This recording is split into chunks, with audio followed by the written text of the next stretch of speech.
People also hide their dreams and aspirations. Again, out of that same fear of rejection or judgment or someone rolling their eyes or saying, oh, you can't do that. Oh, that's too big for you to do. And so we don't share those pieces. We hide them and it holds us back. It holds us back from connecting with ourselves and connecting with others, but also it holds us back from thriving and getting to our potential.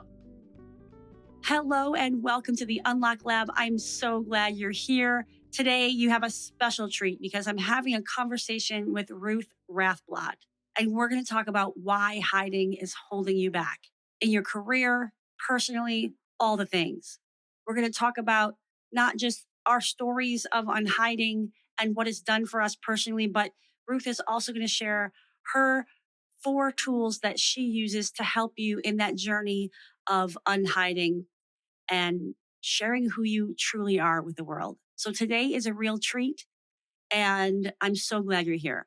Before we jump in, I just want to say, if you're new to the podcast, welcome. I'm Tosca DiMatteo, the host of the Unlock Lab and also the founder of Tosca Coaching and Consulting. And I do work at the intersection of personal growth and professional breakthroughs, whether that's coaching or speaking. If you want to learn more, visit coachtosca.com. Okay. Oh my gosh. First of all, Ruth, I really appreciate you being here, taking the time. I think the work that you do, the messages that you share with the world are so important and really overlap in a lot of ways with the work that I do. So I'm excited to deepen conversations around the implication of hiding and oftentimes the voices that are convincing us to hide, which you know is deep into the territory of inner critic work that I do. I mean, you are a TEDx speaker, you're a former nonprofit leader, you've been down a road. So I'd love to just start with your journey to this point, your career journey. You know, it's always inspiring to hear how people get to where they go. So yeah, I'll just hand it over to you to share. Thank you, Tosca. I am so excited to be here. So thank you for this opportunity because I remember meeting you at our holiday party for National Speakers Association, and you had 2 friends there. And when they were talking about your work, before you even got into the conversation, they were like, you need to meet Tosca. Like what you're talking about and what she's talking about are so similar. So I am grateful to have this conversation and to learn from each other because this is definitely, there's a lot of overlap. I think definitely in particular with the inner critic, what I call the unreliable narrator. So yeah, I'm excited to dig in. And it's funny, Tosca, I was a nonprofit leader, as you mentioned, for 25 plus years. And I kind of always thought that was my lane, like that I admired women who had 2 or 3 career pivots in their life. And I said, well, but that's not me. Like I'll always be on this journey of running nonprofits. And that's really important to me. I loved mission work. I loved working to get access for people that didn't always have access and opportunity, especially young people. And then we were in a conversation about diversity and leadership. And Tosca, I asked a really naive question. I said, do you see me as diverse? And for your listeners who may not be seeing us, I am a white female. I have she, series pronouns. I am heterosexual. Like I'm not who you typically think of when you think of diversity. And so the answer back to that naive question was, yeah, we don't really see you as diverse. You're not really diverse. I mean, maybe you could count gender. And I said, you're a woman. I'm like, oh, okay. Yeah. Thank you. Check that box.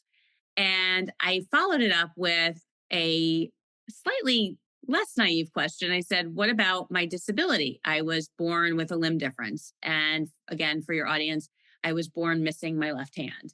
The answer back to that was, oh, well, again, we don't see you like that. We don't see you as someone who has a difference and it's not really part of the diversity conversation.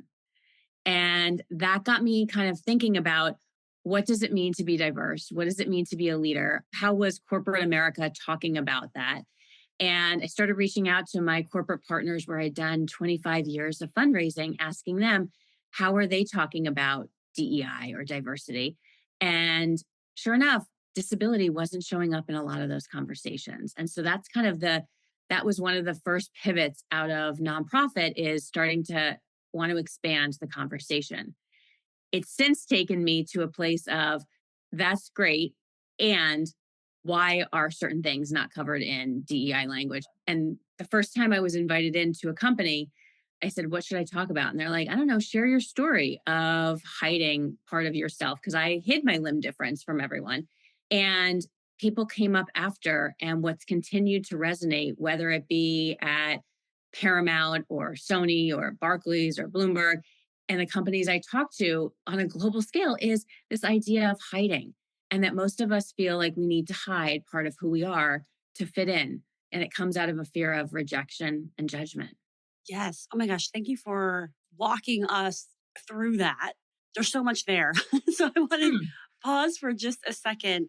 One of the things that's coming up for me, because, a lot of the listeners here are in maybe some kind of transition or they're stuck in their career. And what I'm pulling out is that you just got curious about this question that Yeah. popped up for you in natural course of doing business, and that led you down a whole path. It's not like you were seeking this pivot in your career. And Oh, just from a career standpoint, because I definitely want to get into the personal side of the hiding, that's so valuable to dig into that too. But to just start with, were you unhappy in your job? Like, and no. where did you think these conversations were going to go? Yeah, it's funny. I love nonprofit work. Like I love the mission. I love working with young people and getting them access to, again, like to Mhm. opportunities and to mentors and to educational opportunities. And it was, I think, a point where I was, it's a really good word. And I love the word curious. I was curious Mhm. about how come it took me a while to understand the conversation on disability, like to even own it for myself. And how come nobody was seeing me that way? And how come, Mhm. and it was upsetting. I will say, Tosca, I think the first piece of the curiosity came from being upset and being angry that I didn't feel seen and didn't feel heard. And I think that happens. The reason I spend so much time focused on workplace culture and leadership is because, in many ways, the workplace is one of the places that we learn to hide most, right? We learn to hold back because we're taught you should be a good culture fit. You should bring your best self to work, but what that means is to fit in. And so for me, it was a curious, yeah, I was just going down a path. I was not planning to become a professional speaker or a best-selling author. Like those were not on my radar list of what this could look like. But it was being curious. And the more that I talked, the more that people came up and started to share what it is they felt like they had to hide in the workplace. What I hadn't realized is, as mad as I got about not being seen as something, I hadn't actually shared my journey with anyone. Mm. So, how could they know that this was part of my journey? How could they understand the challenges I had had, or the small successes, or even the big successes, because I hadn't shared that with them? So, as mad as I got, that was another piece of the curiosity, is, if that makes sense, is I started to realize I was hiding the journey from them also. So, they couldn't have known it. Of course, they Mm. didn't see me as having a disability. In their world, it was I did everything, but I hadn't shared part of that journey. Yeah, it's so fascinating because I imagine you were operating like anybody else, right? Like you were doing the work, you were doing the things, like nothing was holding you back. It was never something that was brought to the forefront as, oh, by the way, I have to deal with this every day, 24 hours a day. And there's certain challenges that come with that, right? Like nobody was seeing that. That wasn't being brought. But at the same time, if anybody took 0.2 seconds to think about what does that mean, for you and what you have to overcome and how that impacts your life, there might be some curiosity of questions in asking you Right. in a way that would make you feel seen. Yeah. And when do we allow for those too sometimes, right? Because I think about hiding in kind of three buckets, because it's definitely universal. Most of us are hiding something. And I use my hand, Tosca, as a tool to start the conversation. But I think about hiding as people hide things from their past, right? Their past trauma, their past, the things that they've dealt with in their life. So that's a piece of it. That's a bucket. I think about things that people are hiding in their present situations, whether they hide their education, whether they hide their relationship status, their sexuality, their religion, their finances. People are hiding things all the time in their current, like what they're currently going through, even politics, right? People hide their politics for fear of this rejection or judgment, or sometimes pity. People hide their health diagnoses. And then I think about the future. People also hide their dreams and aspirations. Again, out of that Mm. same fear of rejection or judgment or someone rolling their eyes or saying, oh, you can't do that. Oh, that's too big for you to do. And so we don't share those pieces, we hide them, and it holds us back. It holds us back from connecting with ourselves and connecting with others, but also it holds us back from thriving and our getting to our potential. So that's where hiding is costing us. It's costing us in our personal lives, and it's hiding costs us in our professional lives. But the three buckets are, yeah, we hide things from our past, thinking no one will understand or they'll judge us. Our present things that are going on. So we have to feel like we have to handle them on our own, and our dreams and aspirations. And it's a heavy weight that we carry when we hide. Right. Yeah.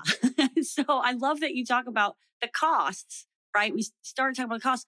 And I'd love to hear more about your story in your experience of hiding for so long and then realizing what it was costing you and what the implications were. If you'd be so willing to share, I think bringing to life all the points you just made is so much easier in hearing your journey through it. Yeah. I started hiding when I was 13 years old. And Tosca, probably like many of us, I was starting a new high school. And I remember that first day really clearly. It was a September day, and it was, I was wearing short sleeves. I was going to this new high school. I was excited and nervous and, wondering if I'd even sit with anyone at lunch. Like those were kind of some of the concerns. Like, would I be able to find my locker and figure it out? And I got onto that yellow school bus, and somebody stared, and they Mm. stared just a little bit too long that it made me uncomfortable. And what's funny is up until that point, Tosca, I hadn't thought about my difference really. I was middle school president. I was always popular. I always had friends. And something about starting a new school Mm. and being an adolescent, being 13, I wanted to fit in. And so when that person stared, it was my immediate reaction, almost on impulse, was just to tuck it away, just to put it away and think, you know what, I don't want anyone to see it. I want to fit in. I want to be like everybody else. And I initially thought I was just hiding it for a bus ride, like just to get to Mm. school. And then it would sort itself out when I was with other people. But that stare still is in my mind. Like I can see it as clear as day. And that bus ride turned into hiding it that first week and that first year. And I kept hiding it, thinking that kept me safer. Like then people wouldn't stare. They wouldn't say anything. They would be my friend because I wasn't different. Like I would fit in. And I even went off to college thinking, well, I'm going to start something new. So I'm going to just be myself, because hiding is exhausting. It's literally thinking about all the time how you're going to protect yourself, or if someone's going to notice something that's different about you, or even say something or make a judgment about your ability. So I was deep in hiding. And I went off to college and I thought, okay, you know what? I'm going to show up as myself because nobody knows me here. Here's a new situation that I can be myself and break that pattern. And I couldn't. I got to college and I couldn't break it. It was too easy to just hold, to keep it in my pocket. It was just, I had learned that felt safe. And that kept going throughout for 25 years. I mean, I literally hid my hand for 25 years. Every outfit I had always had pockets, longer sleeves, even in summer, just so that I could hide it. I hid it behind bags. I hid it from pictures. Like I was hiding it all the time. And when we talk about the cost of it, Tosca, it was exhausting and it was lonely and it was something I thought about all the time. And it took over my life. I stopped doing things that I really loved doing. I will say that there had been many attempts, and I talk about it now a lot. And people said, oh, your hand is nothing. Like you shouldn't have hidden your hand. You don't need to hide that. And yet that's where that inner critic or the unreliable narrator shows up, because they give you a very different message. And sometimes they're doing it to keep you safe, right? Like they're doing it to protect you, to keep you safe, because there are comments sometimes, there are stares, there are people Right. saying, oh, you can't do that for anything that we're hiding. And yet for me, that voice was proven right. So I was like, no, I'm going to Mm. hide. And yeah, it stopped me from doing things I love doing. And I will say, even in work situations, I was hiding it because I was so afraid of not being seen as competent. And that's the part where hiding, it really impacts the way that you think about yourself. all the time. Yeah, it impacts the way you show up, right? Because Sure. even if it's this very small part in your mind, this very small truth, and obviously it's not small in this No, case, right? It's very to physically have to constantly adjust, like totally get that in a different way. But it's even the small things of how we hold ourselves back. It's in this case, right? Even the smallest ways we hide or we don't share our truth or we don't let people know what we're actually going through and we're struggling on our own. That by freeing that truth, it frees up so much more than you can imagine. Even if you're telling yourself, well, this is not a big deal. It's not a big deal that I'm dealing with this health crisis. Nobody needs to know. But it does make a big difference. And I'm wondering, how do you express that? Like where it really does unlock so much more than you can imagine. Because you kind of, I think as part of the coping mechanism, you diminish the impact that it has on your entire life. How do you talk about that? absolutely. It's interesting, Tosca, part of that, the answer to that question is it comes from listening to how other people are hiding first. Like through this work that I've done, I was on an airplane with a guy, and I am somebody who likes to talk to people on airplanes. I just discovered I should be sitting in the middle seat always, because you get two choices. And one person who puts their headset on, they may not be your person for the first part of the flight, but there's another person to talk to. I was on a flight and I was talking to the person next to me. And at one point we got to the conversation of, oh, what do you do for a living, et cetera. And he told me he owned a graphic design business. And I said, oh, I'm a professional speaker. And I talk about this idea of hiding and that most of us are hiding something. And he put his head down, Tosca, and said, I know exactly what you're talking about. And I said, what does that look like? And he said, I didn't go to college. And most people would say, okay, so what? Like, neither did, so and so, like famous people. And he said, I didn't go to college. And every time that conversation about college comes up, whether it's about my kids going to college, whether it's about, oh, where'd you go to school, et cetera, from jobs to friends, et cetera, he said, I just want to leave the room. Mm. My biggest fear is that people won't think I'm a good business person, that I can't be successful. And yet I have this very successful graphic design business, but I'm so afraid that people will make a judgment about how smart I am, or that, again, how successful I can be. I share that because sometimes we think, to your point, there's this small thing. Well, oh, he shouldn't worry about his education. I mean, I get, Ruth, why you worried about your hand, but people hide things so small. And it holds us back. It prevents us from unlocking our potential. It prevents us because we're sitting there so worried about that thing, about being found out, that we don't connect. People don't really get a chance to know us. And so when I think about those small things, that unreliable narrator or that inner critic has made us believe they're bigger. And it has talked us into believing that those small things that we as outsiders say, oh, you don't have to hide that. We believe that they are big, and it absolutely takes a toll. And so the process of unlocking that critic is is a 4-step process. Yeah, like, and I love that you're really connecting it back to relationships and connection, right? Like that how can we have authentic, true, deep connections with people if we're not fully honest with who we are? Or if they don't really get to know us. Yeah, and I think that it hides, and something I talk about a lot because I do a lot of personal branding work, right?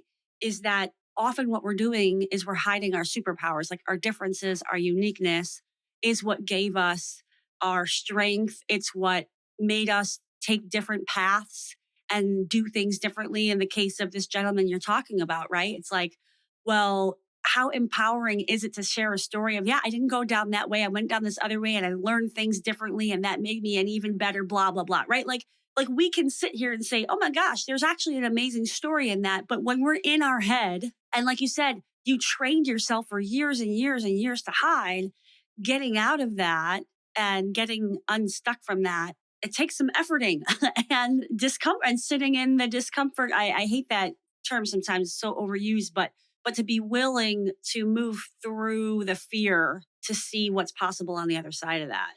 Well, and I think what you just said too, especially where you started with this in terms of those superpowers or those gifts or those differences, the things that make us unique, they're actually what connect us to people, Right. because we're so used to the model or the mode of, we want you to be perfect, right? Like everything should look perfect. We see it on social media with filters. We see it in life of, oh, what's the perfect job, the perfect relationship, the perfect finances, all of that perfection.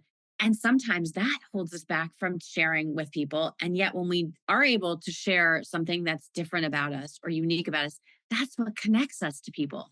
That's the true gift of connection, is when we can share our differences so that we don't have to keep a facade. We don't have to be perfect. We can, because in our gifts, in that uniqueness is perfection. Like that's Mhm. where it's like, oh, that's what connects me to somebody.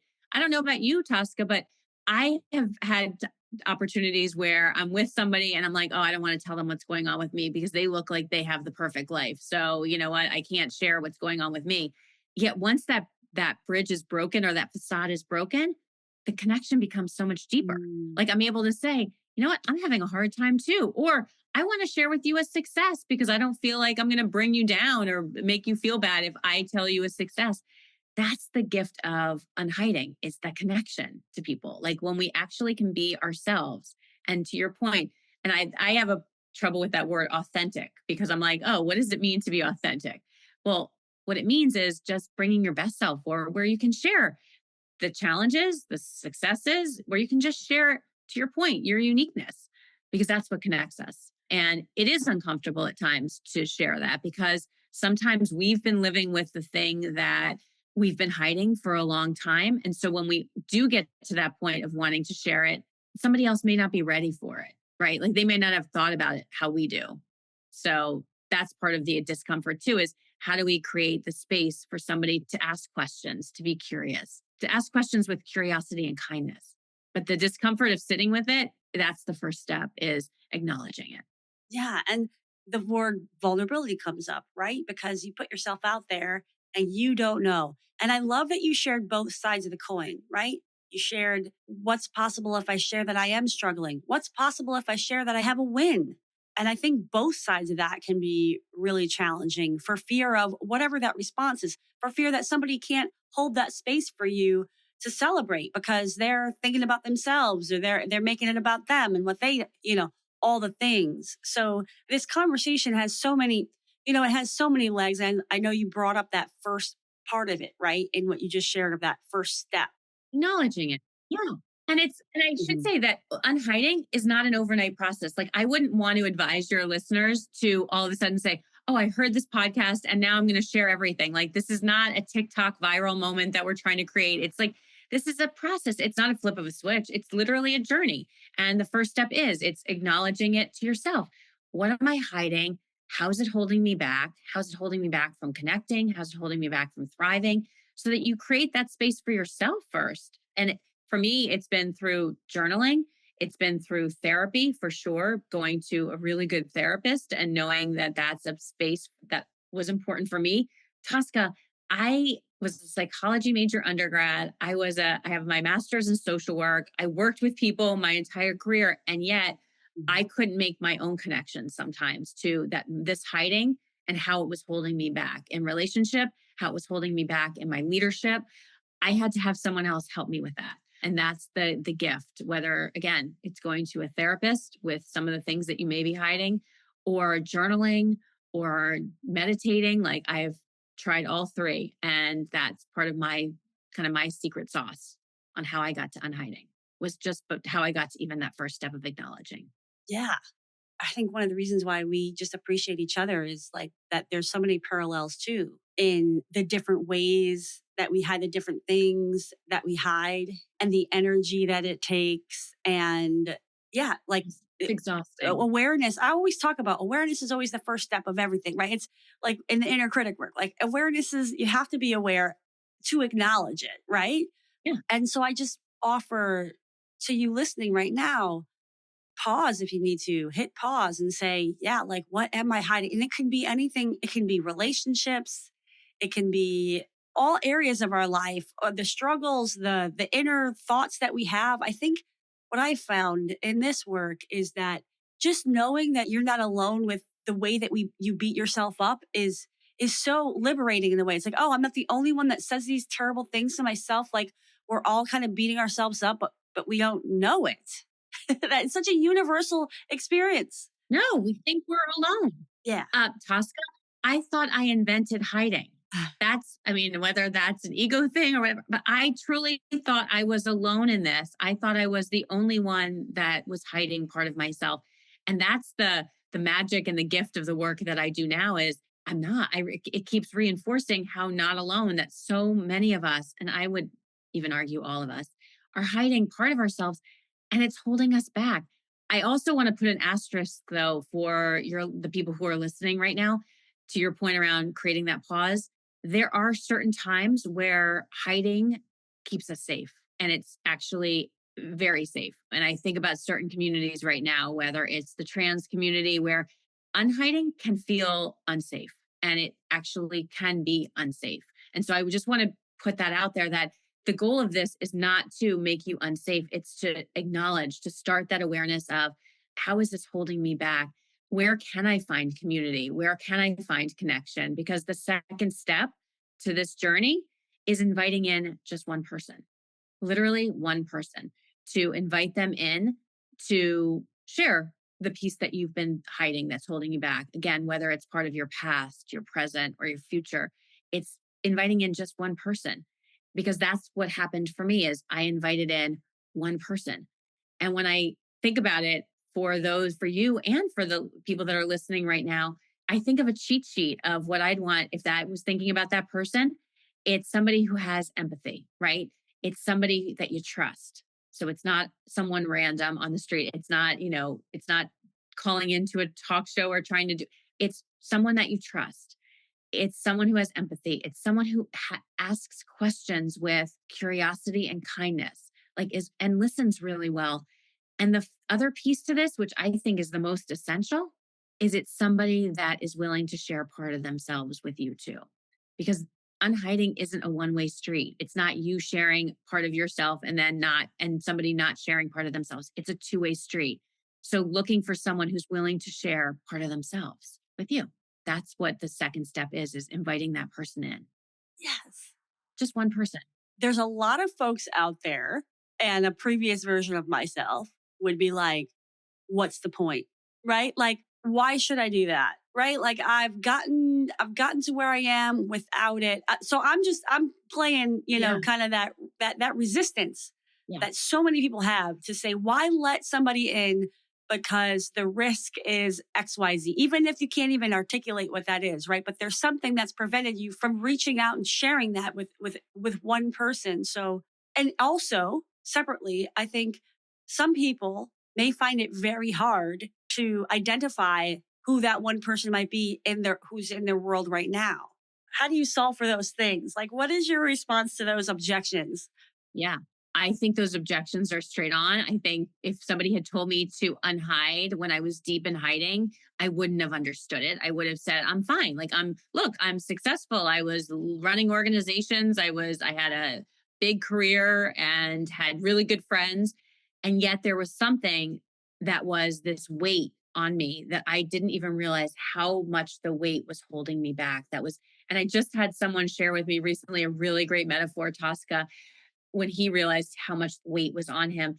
He described it as a 1,000,000-pound tractor on his chest, Mm, and that he didn't realize that he was walking away with it. I've had other people say it feels like a huge knapsack of weight that you're carrying around that you don't even realize that you're carrying. And I think about the alternative, which is the freedom and the weightlessness mm. of the joy and the freedom that you get. And that's the life that I know I want to live.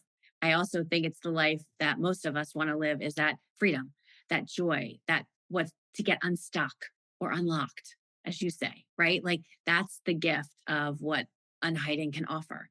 And so, yes, the resistance is why now? Why do I have to do this? You don't. But it's about planting the seed of what's possible. Could you be living your best life?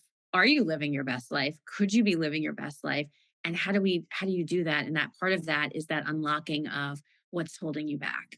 And one of the pieces that may be holding you back is the thing that you're hiding, that thing that you feel like if I tell somebody, they'll reject me, they'll judge me, they'll think I don't measure up, they'll pity me, all that fear.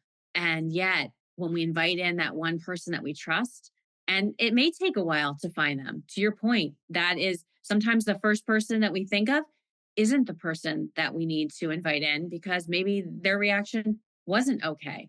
And so it's about keeping going and starting and finding those people, because I can tell you on the other side, what I've seen as my lived experience, but what I've also seen with others is this freedom, this amazing freedom to unburden yourself and realize when it also connects you with someone else in a very different way. Mhm.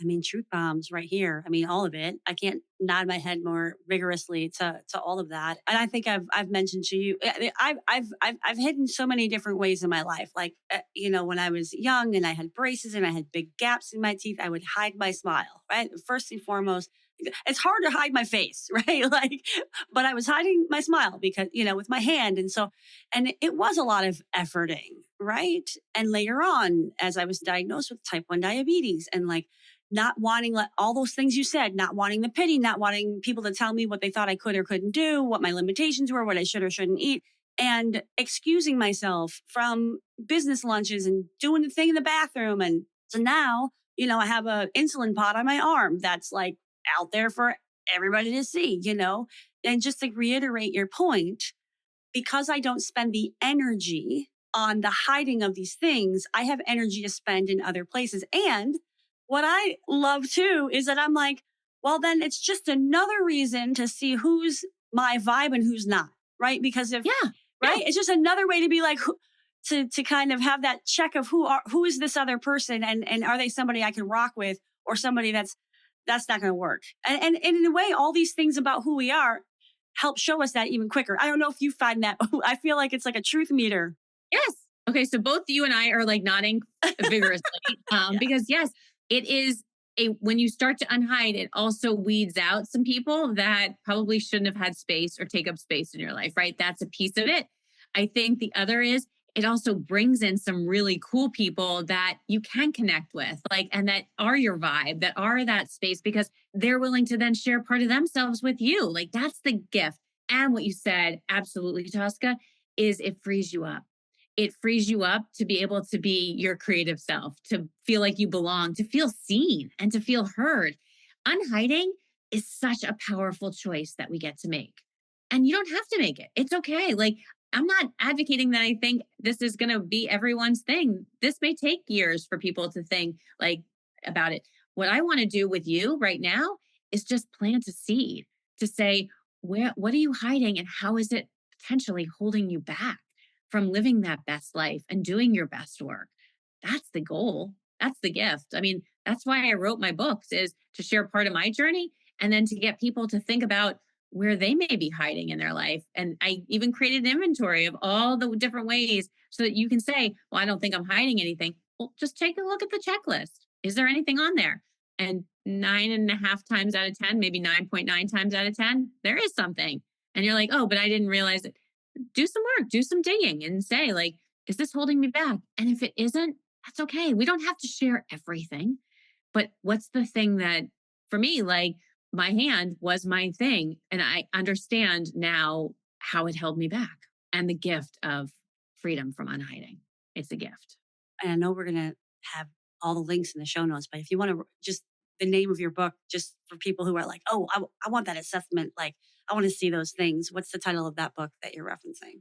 Yeah, that's Unhide and Seek. That's the second book. My first book was Single Handedly. That's my journey. And it has a lot of reflection questions in there too, to get you to think about the places in your life you may be hiding. Unhide and Seek is the practical toolkit. It's like, all right, here's the assessment. It also has in there, Tosca, what kind of hider are you? Because there's actually 4 types of hiders that people can be. Just because someone says, well, I'm not hiding anything, I probably overshare. And maybe you've met them too. Those people who say, oh, I don't hide anything, I'm oversharing. I overshare everything.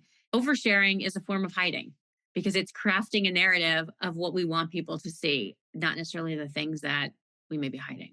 Woohoo! Truth bomb right Mm, there. And mhm. so thank you for sharing that. Everybody, I totally recommend picking up this book for your journey. And I think one of the more recent things in my life, that just to add on to more examples of what does hiding look like, what are the types of things that we hide, is like I'm a very sensitive person. you know? So, but I've gotten more comfortable with owning that as like this is a gift. for a number of reasons, rather than me dismissing it as like I'm just overly sensitive and being like, no, actually that impacted me and I want to claim that and I want to own it. I want to stand up for myself. And I don't know, even if you think about your own professional journey, or I know that you're a coach yourself, like what does it actually do for the goals that we have in our life? And I'm kind of focused on career, but obviously relationship pieces too. But like, what is your perspective on that? Yeah, it's interesting because I think, and it goes to the question you asked before. Actually, the two questions are definitely related. I think you may not be hiding anything, and that's okay, right? Yet, somebody on your team or somebody in your life, maybe. So, how do you create space for them to be able to share that thing that they are hiding or holding you back and that's holding them back? So, and I think a lot about leadership because I think, in my perspective, and having been a leader and CEO, leaders go first. That's how we change culture, right? Thinking about your audience and your listeners. If you are out there and you are leading something, if you're managing people, you may not be hiding. Some of us were taught a very old school pet mentality around leadership. We were taught to keep people at arm's length. We were taught to not share challenges. We were taught that you don't share what's going on in your life. You keep distance and that you have to have all of the answers, right? That's what leadership looks like. It's also what we're taught as kind of people, as, oh, this is how we move through, pull yourself up by the bootstraps, be strong, like you can handle this. And yet, there may be areas where others on your team that you're managing or people around you in your community or your friends, where they may need your support. And I always think of good managers, they're the ones, right, that are helping us get our job done, like in terms of and making us be successful at our job. They're giving us the tools and the support to get it done. If you feel like you are hiding part of yourself with all that exhaustion we talked about, Tosca, that loneliness, that space that's taken up when we're hiding, imagine what that's doing in the workplace. Imagine how that's impacting how you're showing up and how you feel about your job, how you feel about being engaged at your job, how you feel like, do you want to stay? Do you feel seen? Do you feel heard? How it even impacts your creativity and the innovation that you can bring to the job. Because if you're sitting there hiding all the time, and I share it, I mean, I was speaking at a company and somebody came up and said, I totally get what you're talking about. He said, I have a stutter and I always want to leave meetings because I don't want to be called on and asked for ideas because I don't want anyone to know about my stutter. So I put everything in writing. I leave meetings early. And he said, and when I get to that point of the end of the meeting, again, I leave. And I said, wow, that's got to be exhausting. And he's like, you have no idea. He's like, I'm always thinking about how to get out of the meeting. I'm like, so you're actually not even present for the meeting, right? Like you're sitting there. I said, I have two other pieces of bad news for you. And he said, what? And he said, I said, your team is looking at you and they're making a lot of assumptions about your performance, about your ability, thinking, oh, this guy's not really a team player. He's not a good culture fit. He never has any good ideas. He's not sharing with us. He's not part of us. He doesn't come to the happy hours after work. He doesn't come to the holiday party. I said, so they're making assumptions about you with very little information. And we do that all the time with people in our lives, whether it's personal or whether professional, right? We make assumptions like even you saying, Tosca being sensitive, right? We make assumptions. If you're not willing to share that part, then we may say, oh, she's kind of giving me the cold shoulder, or she's acting too tough for me. Not knowing that behind that is the sensitive part. And so that piece is also important to think about when you're hiding is like, what are the assumptions that people are making about you with very little information, especially in the workplace? And then the other piece is, I said, the bad news is leadership is also looking at you. You're not seen as if you want to be promoted, because again, they're making assumptions about your performance. And oh, this guy isn't a leader. He doesn't have the ideas. Nobody's following him.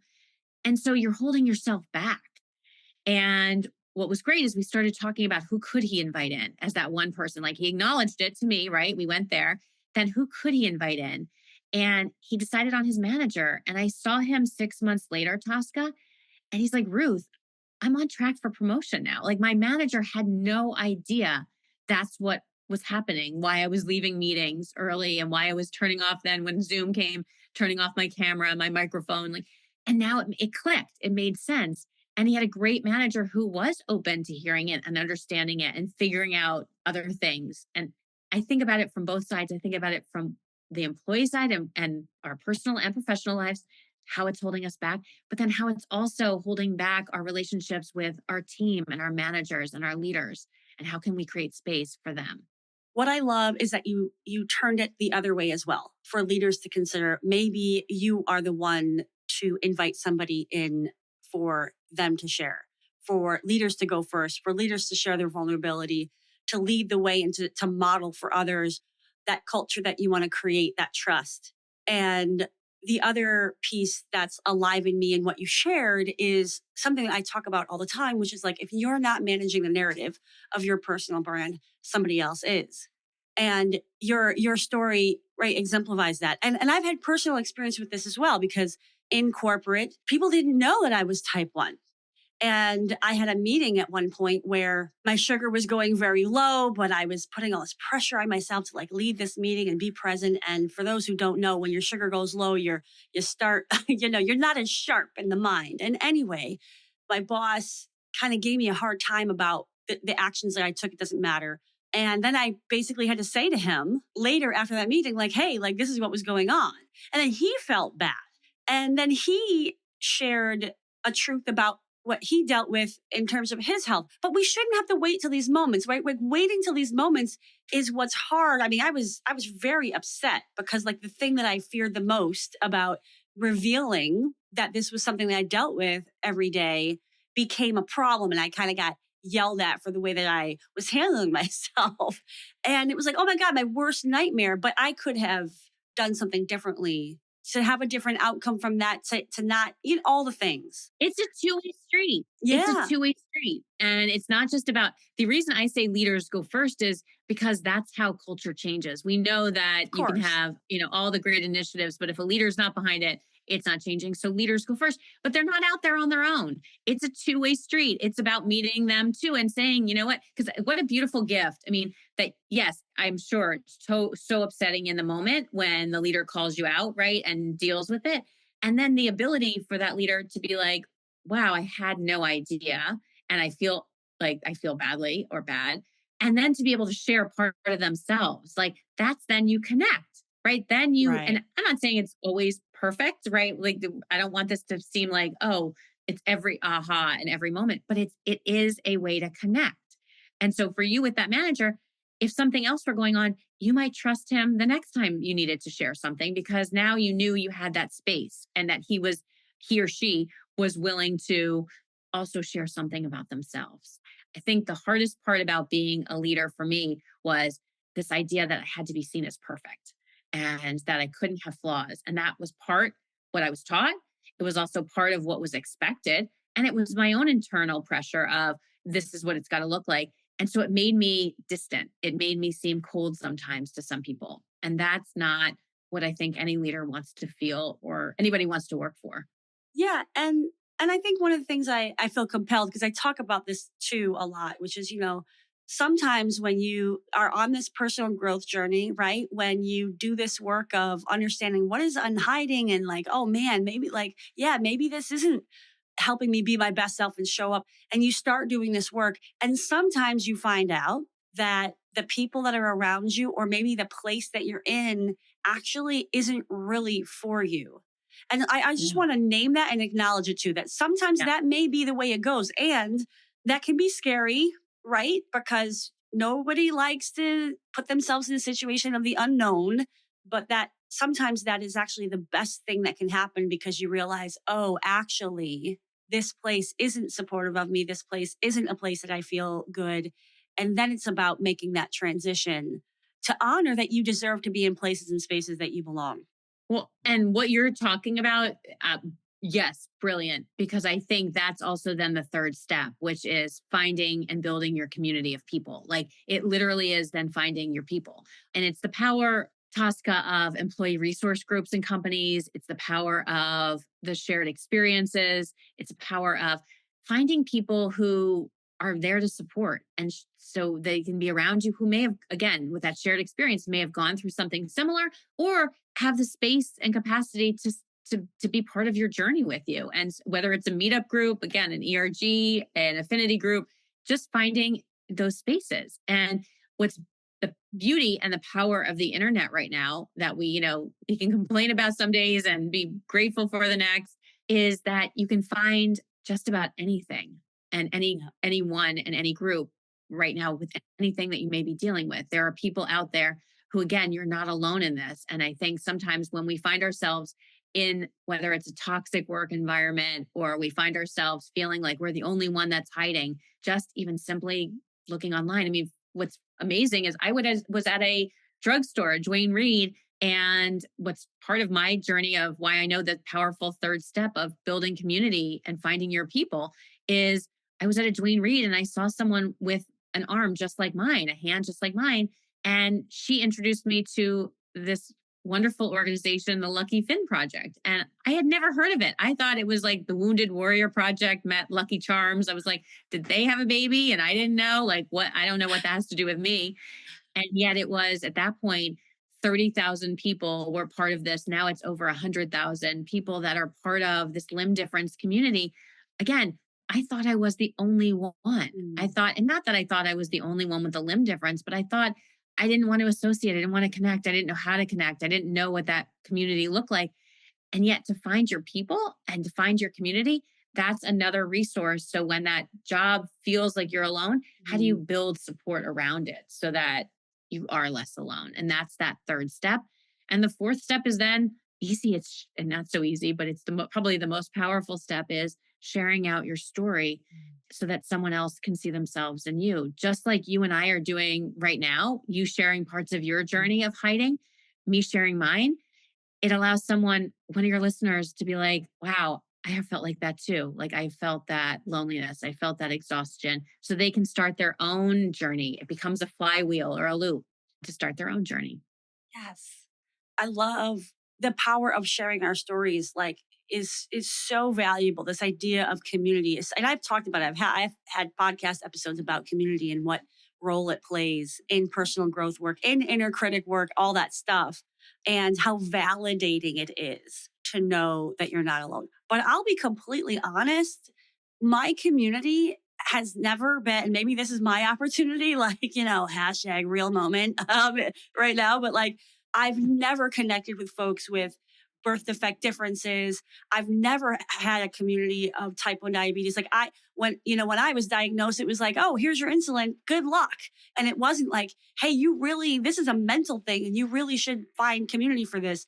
For me, I've definitely found community. It's important to me, but it's never been in the arena of other people have very similar experiences to what you're going through. So to be honest, I don't even know what that feels like, but I do feel that in the different ways that people feel othered and less than, and how other people experience chronic illnesses and dealing with medical stuff. So like there are definitely ways I connect, but I love that you bring it up because for you, it just sounds like it was such a opening experience to be like, oh, I'm not alone. And I think that's important, however you get it, whether it's the exact kind of situation that you've dealt with or not, that it is extremely healing to say, this is not a load that just I have to carry. Absolutely. No. And I think about all the places we can find community, right? Like I'm part of a women's leadership council of executive directors in the nonprofit space where, again, things that I was going through on a daily basis, somebody else was too. When they would write a post or we have a Right. group chat, I'd say, oh my God, I've been like, did you read my email? Because that was Mm. literally what I'm just going through. And so that's the power of that shared experience is not feeling so alone in this. And again, I think that inner critic or that unreliable narrator tells us we're alone, like convinces us that we're the only one who's managing through this. And what I so appreciate what you just said, Tosca, also is that hashtag real moment, because maybe it is a chance. And again, there's no life sentence in this. Like you don't have to do anything. Just a choice that I might invite you to consider is Mhm. what might it look like if you did lean into the diabetes one community and said, you know what, let me just do some like, I don't know, internet like watching, right? Lurking Right, right. and be like, what are they saying in those groups? Oh, I have felt like that. Maybe I felt like that too. Or maybe, you know what? I have felt like that and that's not where I am anymore. But I know that that exists now. Or in terms of the difference community, right? Like those spaces, it's just exploring it to broaden that picture that you're painting of yourself, like to be like, oh, here's another space where I can get support. Because again, I think we go through this life thinking we have to handle everything. And the reason my first book is called Single Handedly is because it's a play on words. I think that we all think we have to do it single handedly. We have to do it alone. We're strong. We get that insulin medication and we have to do it by ourselves. That's not the reality. Mhm. There's so many amazing people, and that's the power of technology right now. It does connect us in interesting ways, and we can find support or we can lean into places. I mean, I love that idea, and I would love to hear what it does if you lean in and you take that invitation and you explore it. What might that feel like? And the discomfort, to your point about from where we started this conversation, the discomfort that may come up, and what are you learning about yourself with the discomfort? I know for me, with the limb difference community, it took me a while to get there. Like, for many years, had blinders on, not wanting to see it. Like, I Mm. remember Tosca, a friend, we were in college or maybe just out of college, and she saw somebody with a hand just like mine. And she said, oh, do you want to go talk to them? And I was like, no freaking way. Like, I don't want to know. That's not who I want to associate with. Like, Mm. no. And it was really uncomfortable. And I didn't want to be seen that way. I didn't want, and yet by finding the community, it allows me to just fully see a part of myself that I had denied for a long time too. And that's the gift that I gave myself. And it's the gift that I'm also, I guess the other piece to it is, it's the gift that I have been able to share with others who are in the community who have been going through it. And also, I think about the young kids that I get to meet and the parents who are like worried about, is my kid going to be able to be successful? Are they going to find love at Mm. some point? I mean, all the things that parents, no matter what, work with and think stressed about, I get to offer that space to say, hey, here's an example of what it could look like. It's modeling it. It's also representation. And that's a gift for me and for them. Ooh, yes, I so appreciate you sharing that reflection. And it's like that comment that you made about it allows me to see myself more clearly, more deeply, more truthfully. Like, isn't that what it's all about? Like Yeah. the fear of looking, you were kind of putting your blinders on, for those, listening, versus like we are afraid to see our truth most of the time. Yeah. It's like we're afraid to really understand that and really actually feel what comes up when we feel that. And I love the invitation to be a voyeur, which is basically kind of what I've done with type one over the years. Some of the Instagrams, like, oh, they make the same jokes that I do, or oh, they, So there's definitely been like, and also I think it's like really being clear with what is it that you need right now with where you're at, and that actually is it this week's episode? I don't know. But I've done an episode on really asking yourself, what do you need? This topic can be really emotional for people, especially if they really haven't thought about it and they really haven't given themselves that self-acceptance, that self-love.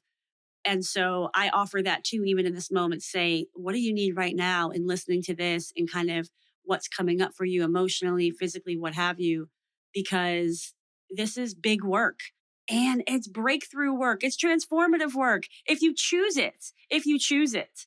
You're right. It's a powerful choice. It is a powerful choice. And I think so many of us, there's a reason that the Surgeon General had named the loneliness epidemic. I think part of hiding ties so closely to that loneliness epidemic. There are so many people that tell me how lonely they feel is part of what they're hiding. And what if the gift that you can give yourself is to acknowledge it, right? By starting that first step, and then starting to figure out a roadmap of how you defeat loneliness. And part of that is, yeah, it's inviting people in and being connected and careful about who you think about inviting in at first, because loneliness is an intense one. And allowing, I think the other piece, Tosca, that I want to make sure we emphasize also is the pause between each step, right? Like giving Mm. yourself, to your point, the grace around, hey, do I need a moment to press pause in my conversation with myself, in my conversation with someone else? Again, this may be the first time someone is hearing what you have to say, or finding community that may, and working with it is creating that pause between each step so that people Mm. can ask questions, so you can ask yourself questions and just slow down a little. Like, again, this Mm. is not an overnight process. So it's a journey. And I take loneliness really super seriously as someone who has felt lonely. and as somebody who hears it a lot from people of that being the thing that they're hiding. 100%. I mean, and like, I feel the same way. I have my have my seasons, my days, my moments where I'm also in that I'm all alone camp for whatever reason.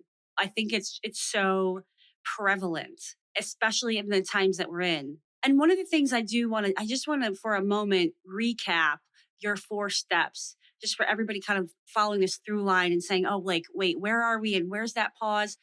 First, you talked about acknowledging what you're hiding. Second, you talked about inviting someone in. Third, you talked about building community. Yeah, it only has to be one person, right? It only has to be one Sure. person that you Yeah. let in. Finding community in where you don't have to hide, where you can really show up and sharing your story. Yeah. And the gift of those 4 steps, the beauty of them, Tosca, is they can be used in all aspects of your life, whether it's through the hiding, but or whether it's through a difficult situation. They're the same 4 steps. Acknowledging what it is that's going on, inviting somebody in to talk about it with, building community, building your support, and then sharing your story and to yourself and to others, because the sharing of your story is also so freeing for you, not just for other people to start their own journey, but for you. The more we tell our story, the freer we get. And I want to circle back briefly on something that you brought up that I think is super important. And I just don't want to like breeze past it because we've just been talking about so much. But this idea of there are certain groups that are more vulnerable today more than ever, right? And just acknowledging that that's clear and understood, and we're not diminishing or dismissing that there's real consequences to things.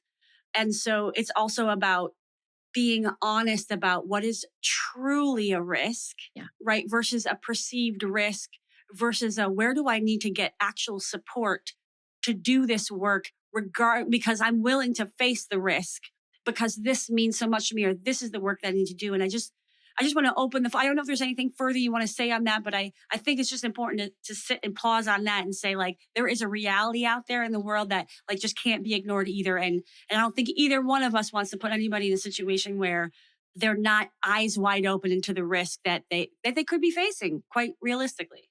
Right. No, absolutely. That's why that's really it's a double asterisk or a triple asterisk in the work that I do, because I think that given where we are right now, there are certain groups that are, to your point, more vulnerable or more at risk of sharing. And so but it doesn't mean you can't share it. It means being really mindful of who you're sharing it with, and that one person, inviting them in, finding the community. And maybe sometimes that community is 2 or 3 people, right? Or it's just that same one person. It's that idea of finding those people that are with you and have that shared experience, and that you trust.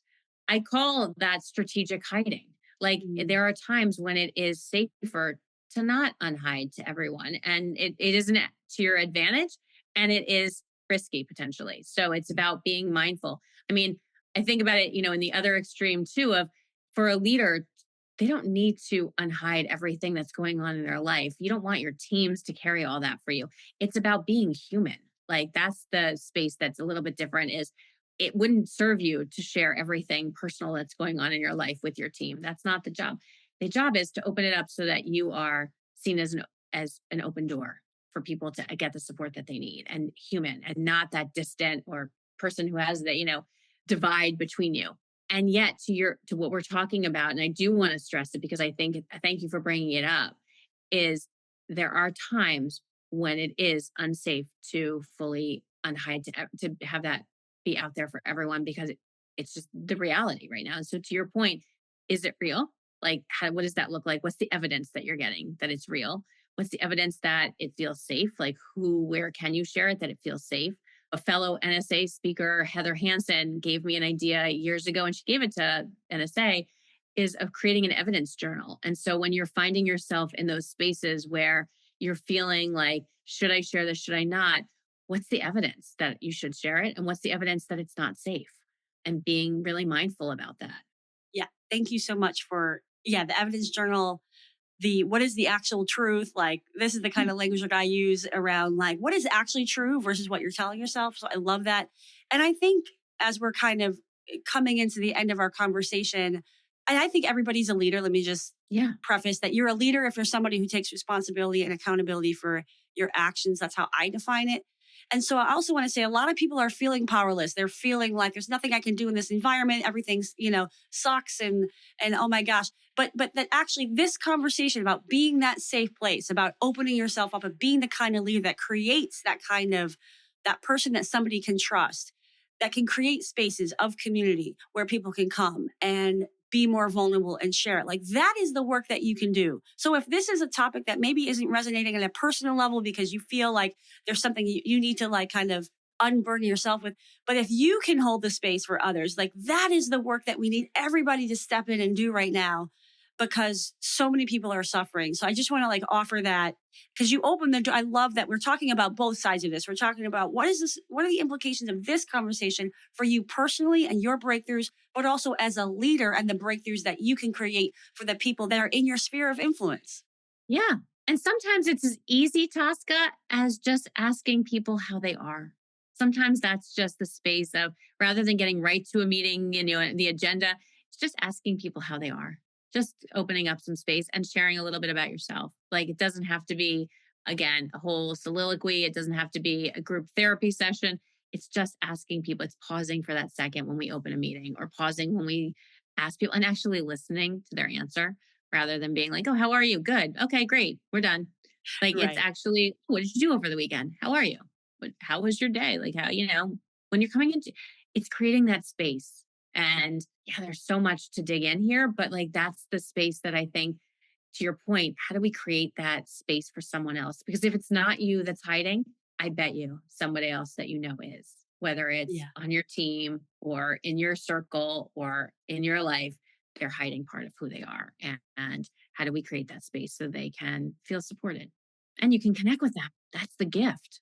To me, I think that's what I want to emphasize in what you're saying about community is that we're talking about differences here, right? We're talking about what we feel is unique and what we hold, but that really the common denominator is our humanity and we have shared emotions and shared feelings. Now, where that comes from and the circumstances and the experiences are going to vary person by person. But the reality is, we all have these kinds of feelings. We all have insecurities. We all have. And so creating community is allowing us to share our humanity no matter what our unique experiences are. That's the beauty, I think, of what we're talking about today. Absolutely. And I'll just say as we end, like unhiding is the key to unlocking connection. Like that's the gift. Unhiding is the key to unlocking connection. And whether it's you doing it in terms of your hiding, or whether it's to what we've talked about, creating space for someone else, that's how we create connection. That is how we unlock connection. Mic drop right there. I think that's the perfect place to put a pin and also talk about how people can get in touch with you. What do you want people to know about what you have to offer and where they can find you to learn more about the work that you do and the support you provide? Thank you for the gift of sharing this with your audience because I think it's a powerful tool. I spend a lot of my time on LinkedIn, wrestling with it, talking to people about it, hearing their stories. That's probably my big space of where I do this work. You can get to know more about me on Instagram. It's where I'm a little bit more than, it's a little bit more about me, my love of travel, my love of theater, my love of speaking. Like those pieces are there on Instagram and my books. And I think for your listeners and the people who right now are sitting there being like, where can I start? It's starting with the idea of unlocking what it is that's on your inventory. Where are you hiding? And that inventory in Unhide and Seek is big, as is what kind of hider are you? Because again, there's 4 types of hiders and we all play one. And sometimes just like other models of 4, we all have each one of them in different parts of our life. So finding out what you may be hiding or just even if you're curious about someone else, like starting that journey and being there and sharing your stories. I mean, Tosca, I think this probably resonates with you too. We're here cheering you on. Like that's the gift. We want to hear because unhiding isn't always easy. Hiding isn't always easy. And so having a place to share your story, I want to hear, I want to be part of it when you're unlocking that connection. What does that look like? I want to hear your stories of hiding and where you may get stuck. I want to hear your stories of unhiding and the freedom and the joy. I mean, recently that guy who told me it felt like a 1,000,000-pound tractor on his chest and when he didn't even realize it was there and when he could unhide it and unlock it, that's the freedom, that's the gift, that's the what unhiding is looks like. That's what I want to hear, those stories too. It's powerful. Yes, I 100% agree. So, thank you again, Ruth, so much for spending your time here today, for helping both of our audiences unlock and show what the implications are of hiding and how that may be holding you back. So, I look forward to our continued friendship, relationship, and hopefully other collaborations. And thank you for coming to the Unlock Lab. Thanks for having me here. Woo! Wow, what a powerful episode. I don't know about you, but I have a lot to think about after this conversation with Ruth. And I want you to know that you can go to the show notes to find all the links that Ruth was talking about in terms of LinkedIn and Instagram and her books.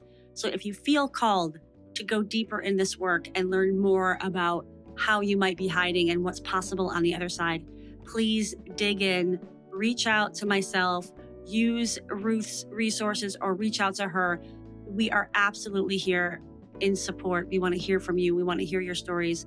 And I know we would both love to be of service in whatever way makes sense. Thank you so much for tuning in. It's been a blessing to have you here. And I can't wait to be with you in the next Unlock Lab.